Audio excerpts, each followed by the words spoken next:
Puji Tuhan, saudara-saudara, semakin kita menikmati hadirat Tuhan, kita mengenal Tuhan, hati kita semakin mengasihi dan kagum akan Dia. Tetapi kalau kita sebagai orang-orang percaya, pengenalan kita akan Tuhan tidak bertumbuh, itu yang membuat iman kita mandek.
Salam, kawan yang dikasihi oleh Tuhan Yesus, apa kabarnya? Kiranya semua dalam keadaan sehat, diberkati Tuhan, dan lebih membahagiakan pasti kalau kita bisa berkumpul dengan baik di rumah bersama dengan keluarga.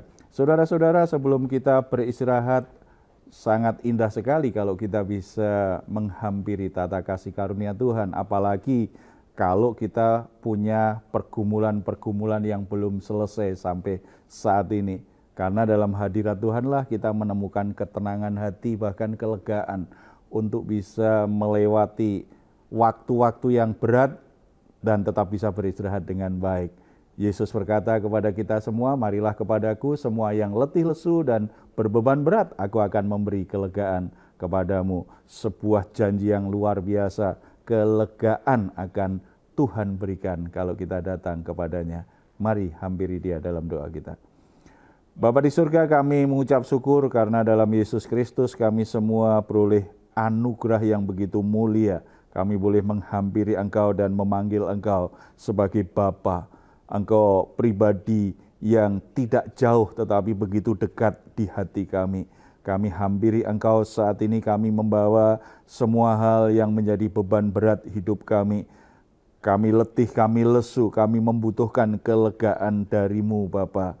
Mari Engkau nyatakan kehadiran-Mu dan berikan kami kelegaan.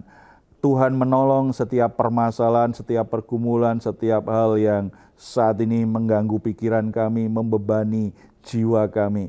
Kami sangat mempercayai Engkau sebagai pribadi yang sungguh-sungguh bisa diandalkan. Tuhan menolong kami, Tuhan memberi kami solusi terbaik, Tuhan memberi kami kekuatan untuk menyelesaikannya. Bahkan kuasa-Mu akan bekerja dengan cara yang ajaib, membuat semua masalah kami satu persatu bisa diselesaikan. Nama-Mu dipuji, dimuliakan atas semua hal yang sudah Tuhan kerjakan dalam hidup kami. Dalam nama Tuhan Yesus. Amin. Puji Tuhan. Saudara-saudara, semakin kita menikmati hadirat Tuhan, kita mengenal Tuhan, hati kita semakin mengasihi dan kagum akan Dia. Tetapi kalau kita sebagai orang-orang percaya, pengenalan kita akan Tuhan tidak bertumbuh, itu yang membuat iman kita mandek. Kita tidak bisa semakin teguh dalam iman, bahkan mudah goyah. Oleh sebab itu, mengenal pribadi Tuhan itu bagian yang penting. Sebelum kita sharing lebih lanjut tentang hal ini, ada satu pertanyaan yang tolong dibacakan ya. Ini ada pertanyaan dari penonton setia Raise in God. Saya bacakan. Saya sering mendengar bahwa Yesus adalah jalan, kebenaran, dan hidup. Tolong berikan penjelasan secara sederhana, maksudnya apa ya? Yesus menyebut dirinya adalah sebagai jalan kebenaran dan hidup itu ada di Yohanes pasal 14 ayat 6. Saya bacakan, kata Yesus kepadanya, akulah jalan dan kebenaran dan hidup. Tidak ada seorang pun yang datang kepada Bapa kalau tidak melalui aku. Saudara-saudara, masalah utama manusia adalah keterpisahan dengan Allah akibat dosa-dosanya. Keterpisahan dengan Allah ini kemudian menimbulkan banyak masalah, penderitaan dan segala macam kerusakan dalam hidup manusia. Karena upah dosa ialah maut. Itu akan merusak, manusia akan mengalami kerusakan luar biasa karena dosanya dan karena terpisah dari sumber hidupnya, yaitu Allah yang telah menciptakannya. Keterpisahan ini tidak bisa dibereskan sendiri oleh manusia, karena manusia sesungguhnya tidak mungkin bisa menebus dirinya sendiri. Bagaimana mungkin kita sudah berdosa, kita sudah rusak, kita bisa menebus diri kita sendiri.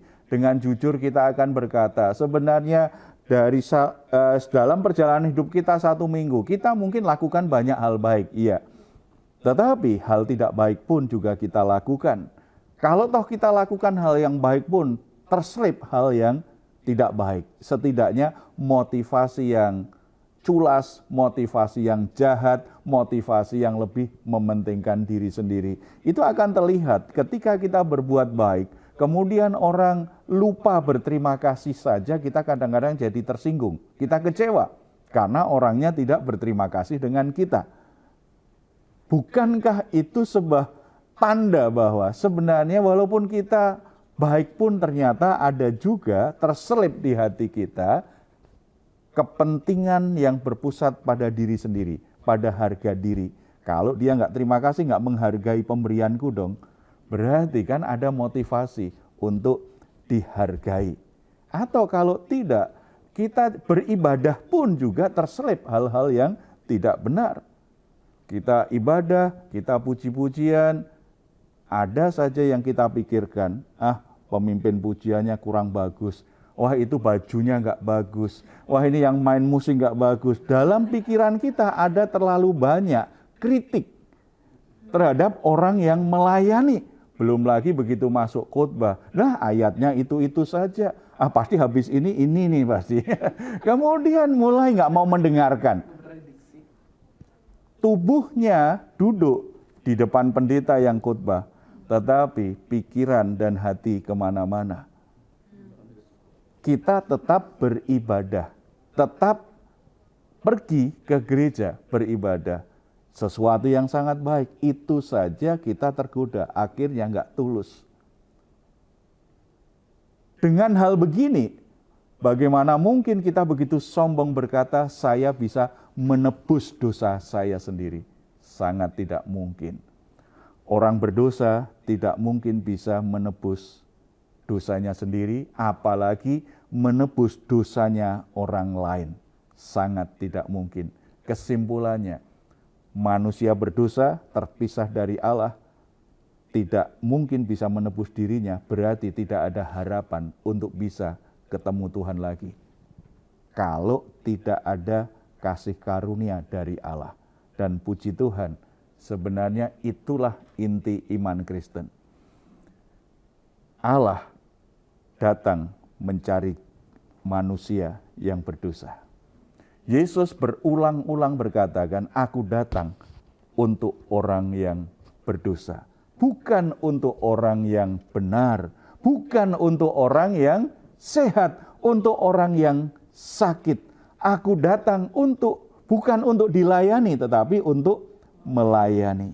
Artinya pribadi Yesus itu sebagai perwujudan nyata kasih karunia Allah yang mencari, yang menyelamatkan, yang memulihkan kehidupan manusia, yang menebus dosa-dosa manusia. Itulah kekristenan. Jadi kalau bicara Yesus adalah jalan kebenaran dan hidup, kita harus menyadari pemahaman yang itu dulu. Nah sekarang kita perhatikan lagi, apa maksudnya Yesus itu jalan kebenaran dan hidup dengan cara yang sederhana saja. Ya, Saudara, kalau bicara tentang jalan, berarti kan jalan tadi manusia terhilang dari Allah, manusia terpisah dari Allah, dan dia perlu jalan pulang, tetapi tidak tahu jalan pulang itu seperti apa. Makanya manusia coba berupaya dengan berbagai macam cara, termasuk berbagai macam agama untuk bisa kembali kepada Tuhan, tetapi tidak ada harapan.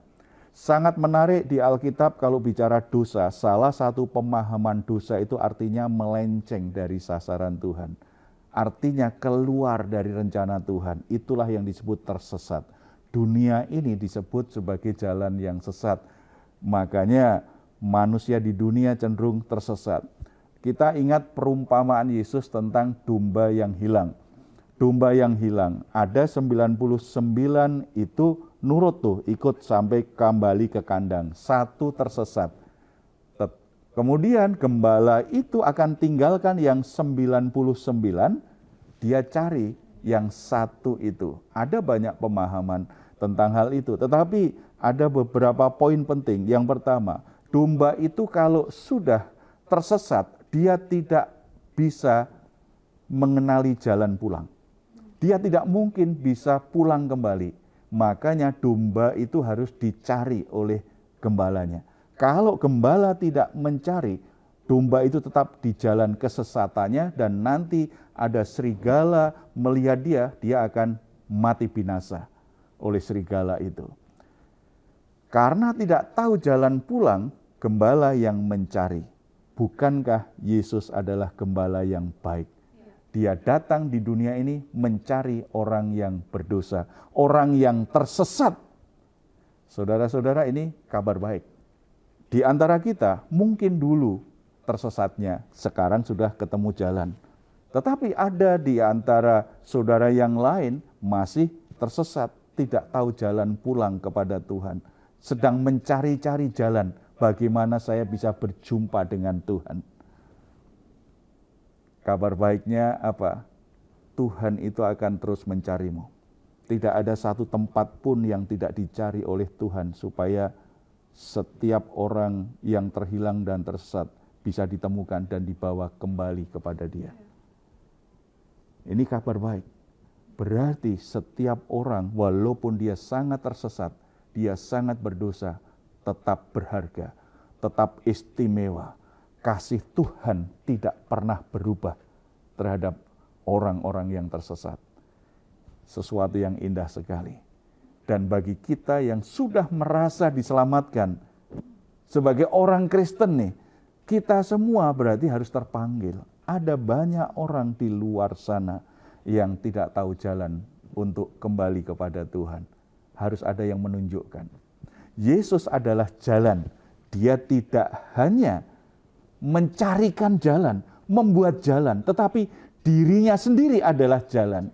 Oleh sebab itu tanggung jawab kita yang sudah mendengar Injil dan sudah mengalami keselamatan oleh Injil itu, menunjukkan, ada jalan loh.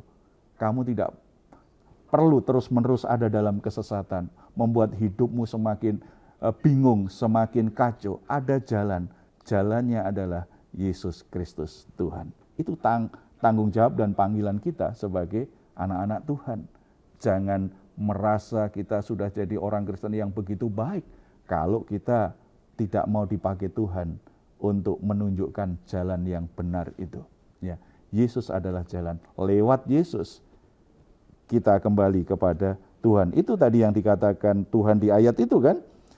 Tidak ada seorang pun datang kepada Bapa kalau tidak melalui Aku. Kalau kita baca ayat 7-nya, sekiranya kamu mengenal Aku, pasti kamu juga mengenal Bapa-Ku. Sekarang ini kamu mengenal Dia dan kamu telah melihat Dia.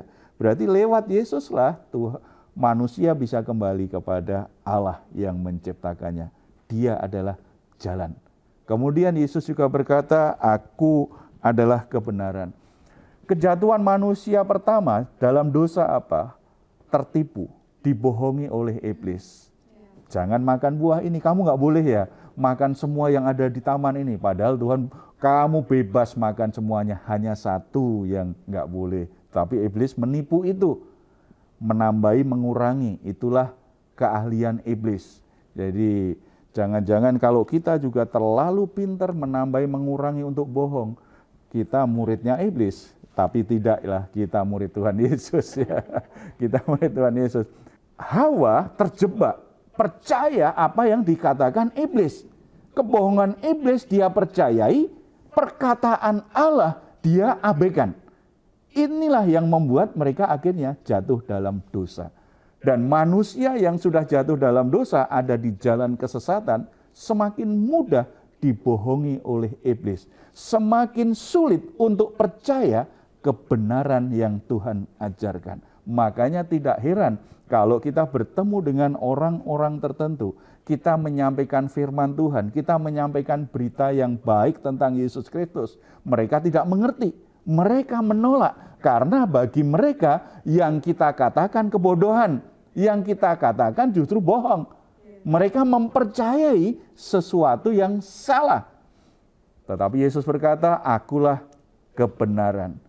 Kebenaran sejati yang ilahi hanya akan diterima, dimengerti oleh manusia kalau orang sudah berjumpa pribadi dengan Yesus Kristus. Yesus adalah firman Allah yang menjadi manusia. Manusia ingin mengerti kebenaran, ingin mendapatkan kebenaran. Tidak ada cara lain selain menerima Sang Firman yang jadi manusia. Namanya Yesus Kristus. Di dalam Yesus Kristus, kebenaran demi kebenaran itu dibukakan dalam pikiran kita. Saya yakin kita semua yang di sini mengalami. Dulu kok nggak ngerti ayat ini maksudnya apa ya? Ayat ini apa? Hanya hafal tetapi tidak mengerti. Tetapi begitu kita buka hati kita ada bertumbuh semakin mengenal Yesus Kristus. Kok firman Tuhan itu jadi seperti hidup, nyata. Itu bukan sekedar teori, bukan sekedar pengetahuan. Sesuatu yang real terjadi dalam hidup kita, bisa kita alami. Bukan sekedar pengetahuan, saya yakin kita semua pernah mengalami itu. Bagaimana firman Tuhan memperbaharui, mengubah kehidupan kita secara luar biasa. Karena apa? Kita sudah berjumpa dengan kebenaran. Untuk memahami kebenaran-kebenaran firman, itu jadi lebih terbuka jalannya. Kita mendapatkan penerangan Roh Kudus secara luar biasa, sehingga kita bisa mengerti ayat-ayat yang ada di Alkitab ini dengan lebih baik. Karena apa? Kebenaran sejati sudah ada dalam hidup kita. Kita akan terus bertumbuh. Oleh sebab itu, saudara-saudara, kalau ingin hidup benar, saudara harus memiliki kebenaran. Kalau saudara ingin memiliki kebenaran, hal yang paling utama, kebenaran apa? Yesus berkata, akulah kebenaran. Percaya, terima Yesus, dan terus berjalan dalam imanmu kepada Yesus Kristus Tuhan. Yesus kebenaran dan hidup. Saudara, orang yang terpisah dari Allah secara rohani mati, mengalami kematian secara rohani. Keterpisahan dengan Allah sang sumber hidup, itu kematian selama-lamanya. Alkitab mengajarkan kepada kita, setelah orang mati ada dua tempat dalam keabadian. Yang pertama surga dan yang kedua neraka. Di surga disitulah Allah dan Yesus Kristus itu berada. Orang yang beriman, yang percaya kepada Yesus, Alkitab katakan matinya berkumpul bersama dengan Yesus. Yesus ada di surga, berarti orang percaya di dalam Yesus itu berkumpul di surga. Itu sebuah kepastian. Itu yang namanya hidup. Memiliki hubungan yang baru. Ketika kita percaya kepada Yesus Kristus, dosa kita diampuni, kita diberi status yang baru sebagai anak-anak Allah. Kita mendapatkan status sebagai orang-orang yang dibenarkan oleh darah Kristus. Bukan karena kesempurnaan perbuatan kita, tetapi karena kesempurnaan korban Kristus. Di hadapan Allah kita dibenarkan, kita didamaikan, dan kita diberi kuasa menjadi anak-anak Allah. Hubungan yang baru. Bahkan dikatakan orang percaya Yesus memiliki kehidupan kekal. Kehidupan kekal artinya hubungan kita pulih dengan Allah. Dan ketika kita meninggal, itu hanya masa transisi untuk menuju kekekalan di surga bersama-sama dengan Yesus. Amen. Yang kita imani. Sementara tempat yang kedua, tidak ada Tuhan Yesus. neraka namanya. Di situ pusat iblis akan memberi pengaruh dan pengikutnya ada di situ. Itu namanya kematian kekal. Sementara orang yang di surga mengalami yang namanya kehidupan kekal. Karena ada Tuhan, ada Allah sumber kehidupannya. Di neraka kematian kekal karena terpisah dari Allah selama-lamanya. Yesus berkata, akulah hidup. Kalau saudara percaya Yesus, kalau saudara menerima Yesus sebagai Tuhan dan Juru Selamat, dosamu diampuni, saudara diposisikan sebagai orang yang benar, didamaikan, saudara beroleh kehidupan yang kekal. Tidak hanya di dunia kita punya hubungan dengan Tuhan, tetapi hubungan itu sifatnya kekal sampai kita masuk surga nanti. Amin. Sebuah kebenaran yang indah, luar biasa. Mari kita bersatu dalam doa. Bapa di surga, Engkau menerangi hati setiap saudara-saudara kami. Mungkin ada saat ini ada yang hubungannya dengan Tuhan sedang bermasalah, atau meragukan imannya di dalam Yesus Kristus, atau sedang mencari jawaban atas kebenaran Yesus Kristus. Kiranya kebenaran firman-Mu hari ini memberi pencerahan, menerangi hati dan pikiran mereka semua, bahwa Yesus adalah jalan kebenaran dan hidup. Tuhan menjangkau orang-orang yang tersesat. Tuhan mencari orang-orang yang tersesat supaya mereka kembali di jalan yang benar. Dan kami bersyukur ketika orang mengalami perjumpaan pribadi dengan Yesus Kristus, dia sedang menemukan jalan yang membuat mereka bisa kembali kepada Allah sang sumber hidupnya. Betapa banyak orang yang kena tipu, mempercayai sebuah kebohongan yang dinyatakan oleh dunia ini, yang dinyatakan oleh iblis, sehingga orang semakin tersesat, orang semakin hidup dalam dosa, orang semakin terpenjara dengan kehancuran akibat dosa-dosanya.